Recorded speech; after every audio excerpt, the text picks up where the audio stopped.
The FingoPay chat to customers about the advantages of signing up for the new payment method. After a short registration process, customers present their fingers to the FingoPay reader. We shine a near-infrared light through your finger, which illuminates your vein pattern inside your finger. And we all have this unique vein pattern that is completely unique to you. And what we do is we sync a credit card or a debit card to that unique identity, so that all you need is your finger to pay, and it actually uses a card to complete the payment. A survey of these customers finds no one has yet signed up for the technology, but are open to the idea. If it's only here, I really wouldn't go for it. But as a concept, it's very cool, and if it's all around, I think it would work. Contactless payment is quite fast already, so I don't see what's the benefit of using your finger. I think it's really practical not to have to carry your wallet around and have cash on you. While this technology is in use in Japan and Poland for some bank customers, this bar in London is unique in offering this way to pay for actual goods, and believe FingoPay will make the drink buying experience more efficient. On average, it would make the average transaction for a customer probably between 5 and 10 seconds quicker, which to a normal person is a minute amount of time. But if you have 3 customers sped up 10 seconds, I could probably serve a whole extra customer in that section. So it really means you can, every 4 customers, you can serve an extra person using FingoPay to what you would if it was a cash or card transaction. It's student night here at this busy live music venue, and business is brisk with various methods of payment on offer. But the success of this technology will depend on its appeal to a broad section of society. Those who study developments in biometric data see the use of unique body parts, more reliable than fingerprints, as a natural development, but are cautious about its appeal to a mass market. In order to trust in these technologies, people will want to be very, very sure that that this information won't fall into the wrong hands, and that the security around their personal identifying data is really absolutely bomb-proof. FingoPay insists both the biometric data and bank details are encrypted and secure. As the evening gets underway, those previously skeptical of the new system appear to be getting over their initial caution, perhaps persuaded by the 10% cashback offered on subsequent purchases. Elon Musk wants to upgrade your brain. The tech billionaire is launching a new venture called Neuralink. According to the Wall Street Journal, the company plans to develop brain implants that connect your brain to a computer with the use of neural lace technology. They want to build on existing medical treatments already used to treat such conditions as Parkinson's disease and epilepsy by surgically implanting electrodes into the brain. This could allow humans to improve and reach higher levels of cognitive functioning. Upon the growing rise of artificial intelligence, the company's goal is to one day offer a potential enhancement powerful enough to put humanity on a more even footing with future super-intelligent computers. Musk has been outspoken about the threat of artificial intelligence, even suggesting AI might one day pose a threat to the human race. In a tweet, Musk called the existential risk too high not to pursue and develop brain interface technology. Musk and other like-minded critics warn that the continued growth of AI cognitive capabilities could lead to machines that can outthink and outmaneuver humans, with whom they might have little in common. Musk believes Neuralink could improve human capabilities in the future and make people more competitive in the job market.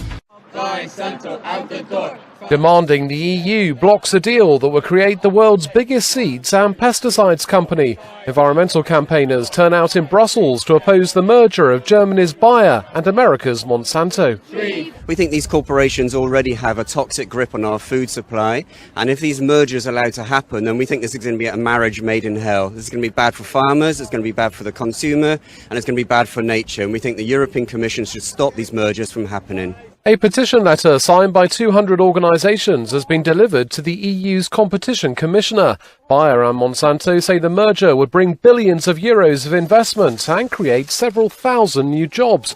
Monsanto has hit the headlines for its genetically modified seeds, condemned by some environmental activists. Tonight, parents are getting fired up about the proposed new sex ed curriculum at Cupertino middle schools. Nightbeat's Betty Yu was at tonight's school board meeting and shows us why some people think their children could be overexposed. Frustrations piled up as parents packed the Cupertino Union School District Board meeting tonight. Some carried signs that read, "Support age-appropriate sex education," and "Overexposure damages." Data in it was explicit, it was extremely provocative, it was written with too much of suggestion. Shri Sarma is talking about the material she previewed that could be taught to 7th graders, including her daughter.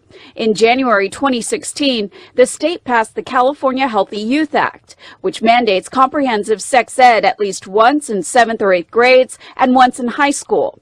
While the district has offered sex ed to students for years, the old curriculum is no longer compliant with the new law. Nowhere does it say that the material needs to be explicit. Neither are we saying that we do not want to comply with the law. All we are trying to say is that let the material not be so much in detail. It's, too graphic and, too descriptive and, it's leading kids in certain way. The proposed curriculum included descriptions of vaginal, oral, and anal sex, along with material on homosexuality. LGBTQ advocates say the government is intentionally ignoring their needs by not including them in the 2020 census. The Census Bureau released a list of categories it would use to measure the population in the upcoming census. Initially, it proposed adding sexual orientation and gender identity to that list. But just after the list was released, that proposal was removed.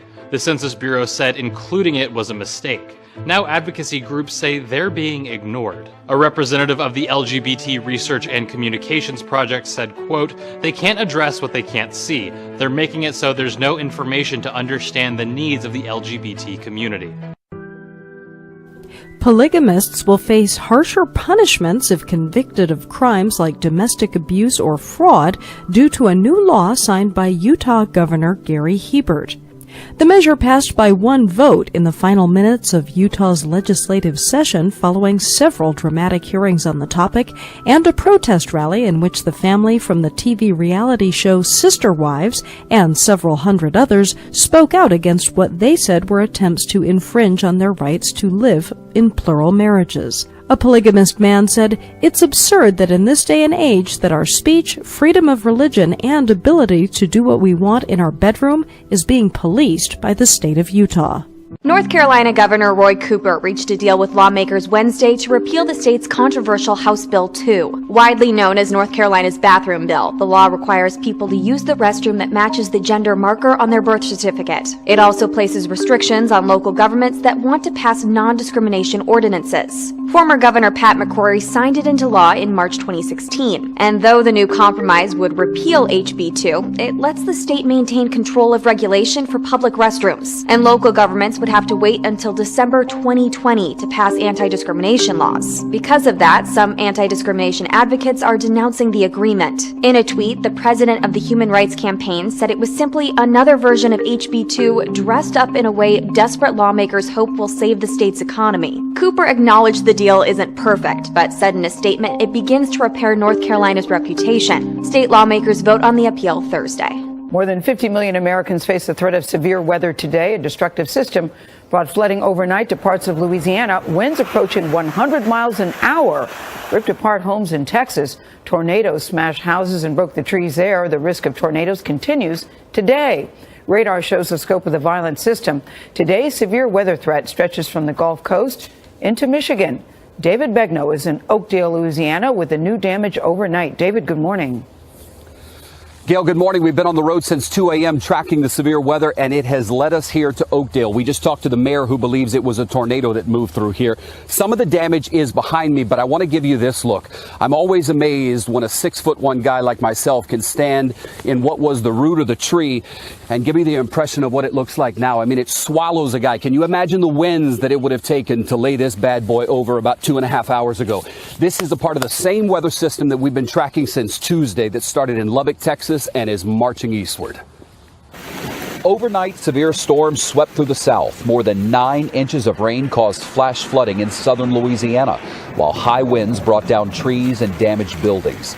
Look how big it is! At least one tornado was reported near Hector, Arkansas. That's about 60 miles northwest of Little Rock. Is it gonna hit us? In Fort Worth, Texas last night, 2 young boys were electrocuted. by downed power lines in a wooded area. Officials think the lines were brought down by Wednesday's severe weather. We can't talk about enough the need for safety around downed power lines. We're just starting the storm season, and this is something we'll continue to deal with. In Houston Wednesday afternoon, drivers braved floodwater. The storm toppled shipping containers at the port of Houston. Earlier in the day, an EF1 tornado caused extensive damage with winds of up to 90 miles per hour. At least 18 tornadoes have been reported in Texas this week. One blew through this Dallas suburb, tearing apart homes and snapping trees. In nearby Rockwall, straight-line winds of up to 95 miles per hour battered this neighborhood. I'm in shock, and it's horrible inside, horrible. Pieces of wood, mattresses, and insulation were ripped from the homes. One man was hurt when he was thrown from his bedroom onto his lawn. Jerry Harwood's house was spared, despite some damage. I think probably the damage that we have on our house is from all the debris and everything that came from the other 3 homes that you're seeing. The trail of destruction left by Cyclone Dineo, which ripped through Zimbabwe in February, and before it, weeks of heavy rainfall. Apart from collapsing homes and infrastructure, the wet spell has created ready breeding grounds for malaria-bearing mosquitoes and stoked a deadly outbreak. We have seen an increase above the usual when we compare in the past 5 years. Since 2000, Zimbabwe had lowered malaria incidence by 79%. But preventive efforts of spraying homes and distributing mosquito nets have been wrecked by the extreme weather. Zimbabwe has joined hands with other countries in the SADC region, also affected by the heavy rains, to manage cross-border spread of the disease. A lifetime of work and investment washed away in an instant. This egg is all that is left of the chickens and other farm animals that once lived in Oswaldo Paz's yard. The hectare of rice he planted now rots under 3 feet of water. But he's thankful he got to his family before the floodwater reached them. The water came up to here. It was all I could do to get my children out any way I could. It was all too much for Oswaldo's wife, Cindy.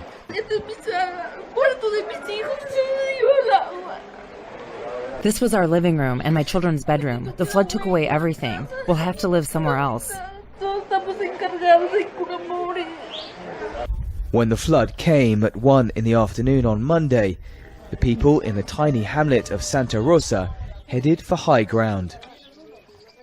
The church was more than a sanctuary, says Luis Eduardo Bruno, and it still is. This church has been like an ark for us, thank God. The whole village was able to gather here, and nature took everything else. And there are hundreds more places like Santa Rosa. Many have already lost homes, crops and livestock in flash floods in recent weeks. Then came the heaviest rains in a decade. Now they're desperate. They start before dawn in this bakery in Caracas, preparing the batter for the bread Venezuelans call canilla. It's the least expensive kind of bread, and these bakers are lucky they still have the flour for the batter. For months now, most bakeries have run out of basic ingredients, leaving some with no options but to give up selling bread. Nowadays, people are eating more bread because it's one of the cheapest foods. People want to buy bread, but sometimes there isn't any. Not to mention we have a big flour distribution problem.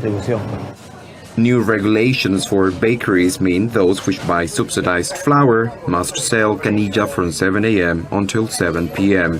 They must use 90% of their flour for bread and only 10% for pastries.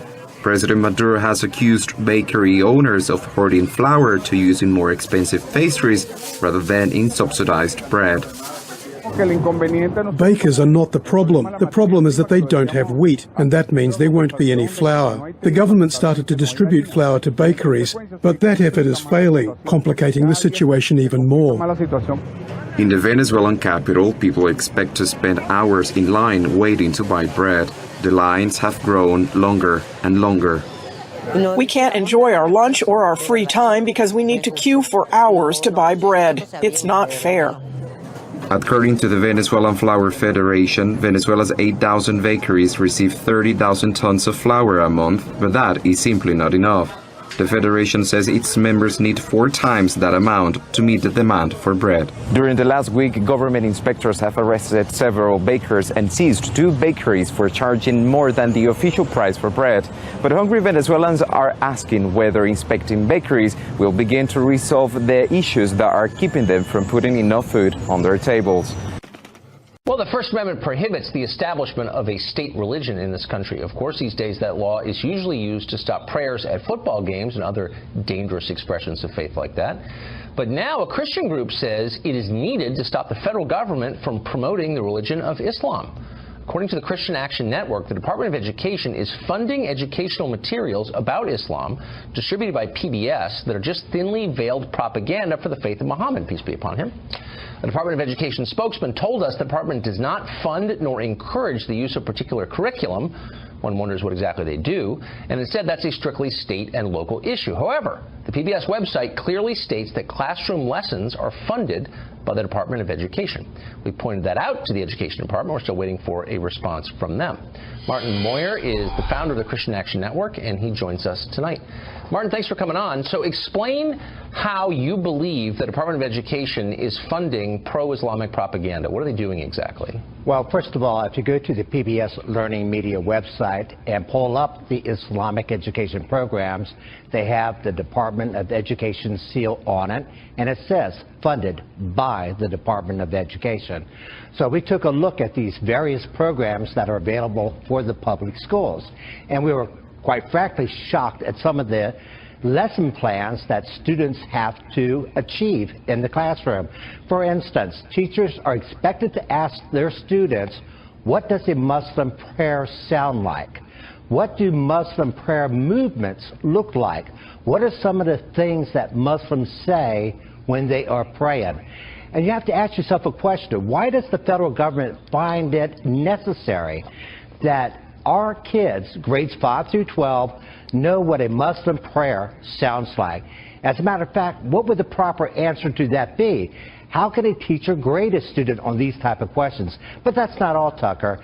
Students are also given a worksheet, and on that worksheet, they have verses from the Quran and the Hadith that they have to read.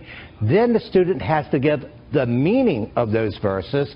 Then they have to explain how those verses are used in the everyday life of a Muslim.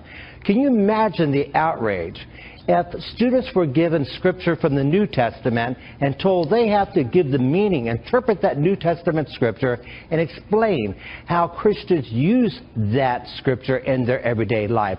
Well, we know the ACLU would be outraged. They'd be running to the courthouse steps. They have a lawsuit in their hand, and they'd probably break a leg trying to get up those steps fast enough. So growing fears among students at a publicly funded community college as a controversial professor gets a top award just one semester after bashing President Trump in a classroom rant that went viral. Remember this? White supremacist and a vice president that is one of the most anti-gay humans in this country. And so we are in for a difficult time, but again, I do believe that we can get past that. Our nation is divided. We have been assaulted. It's an act of terrorism. One of the most frightening things for me and most people in my life is that the people committing the assault are among us.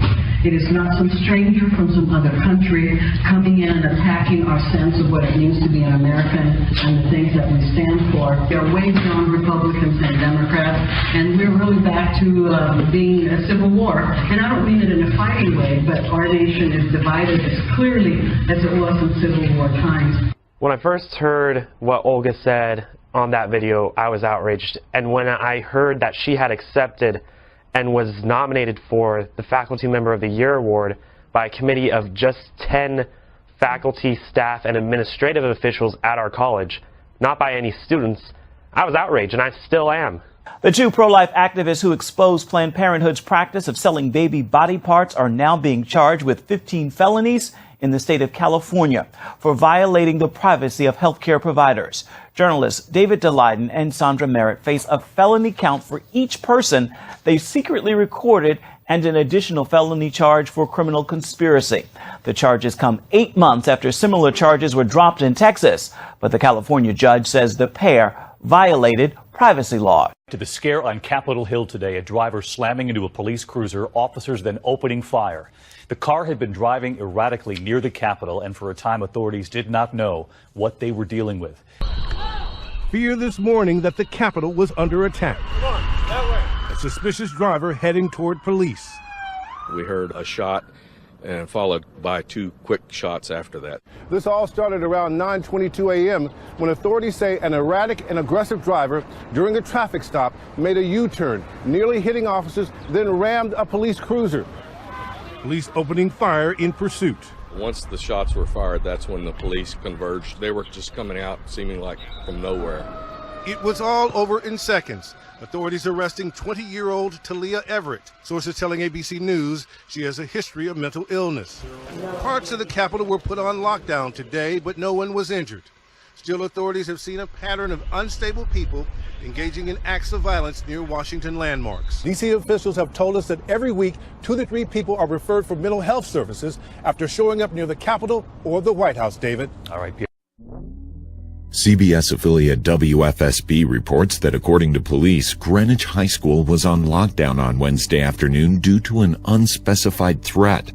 The Greenwich Police Department tweeted, "This was not a bomb threat. The particulars will not be released until after the operation is complete."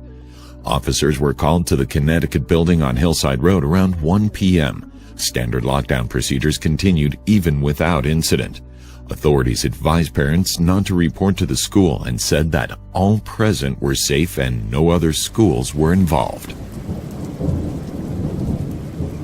The United States should be prepared to launch preemptive strikes on Pyongyang, including the use of nuclear weapons if necessary.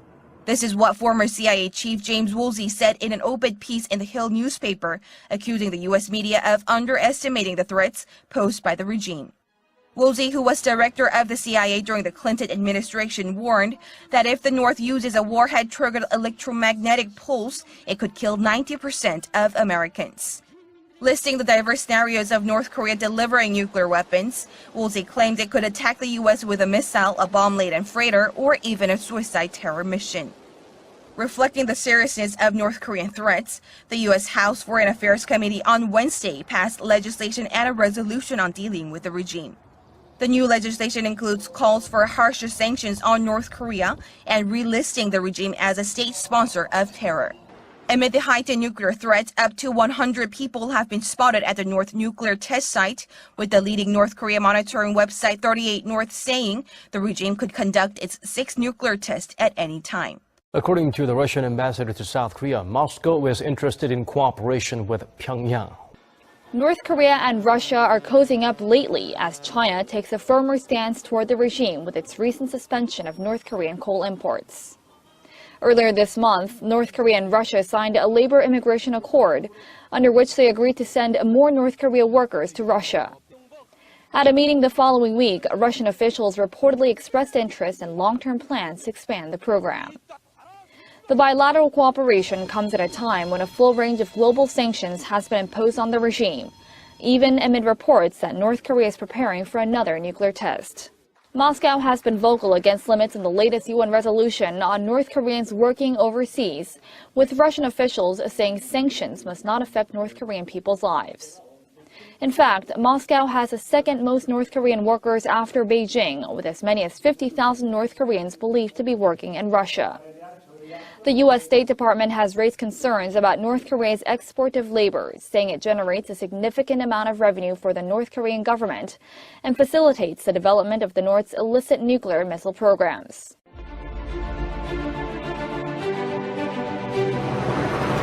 More than 1,500 delegates from 14 different nations are attending the International Arctic Forum in Arkhangelsk this year.